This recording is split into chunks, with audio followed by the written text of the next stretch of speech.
podkupovanje, provizije in preiskave. Več kot 100 kriminalistov preiskuje domnevne nepoštene posle v zdravstvu.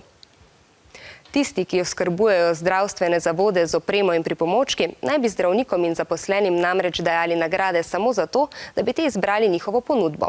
To pa ni prav, zato zadevo preiskujejo kriminalisti in tudi računalniški forenziki. Ja, tudi v Sloveniji imamo svoj CSI in to že 60 let.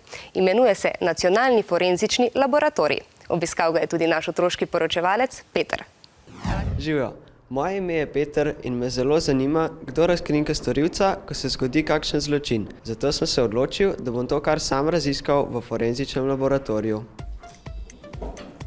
A je tudi pri vas tako, kot v filmih, da samo en forenzik naredi celo preiskavo?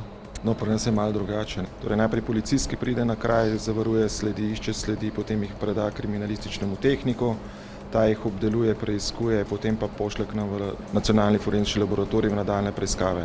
Torej, na enem primeru je lahko od 5 do 10 ljudi. Tukaj je pa soba, kjer je dokazni material in ga potem po potrebi seveda se razdeli na posamezne oddelke, torej na kemijo, daktiloskopijo, fiziko in tako naprej.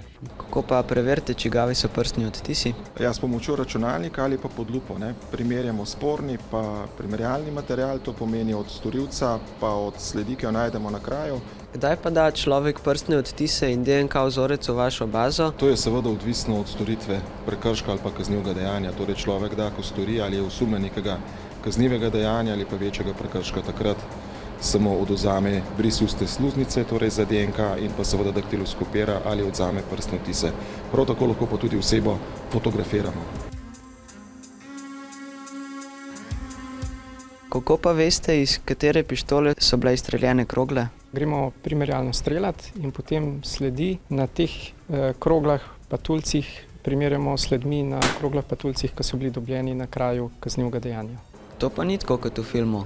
Forenzične preiskave lahko včasih trajajo tudi po več tednov. To pa je delo. Adijo.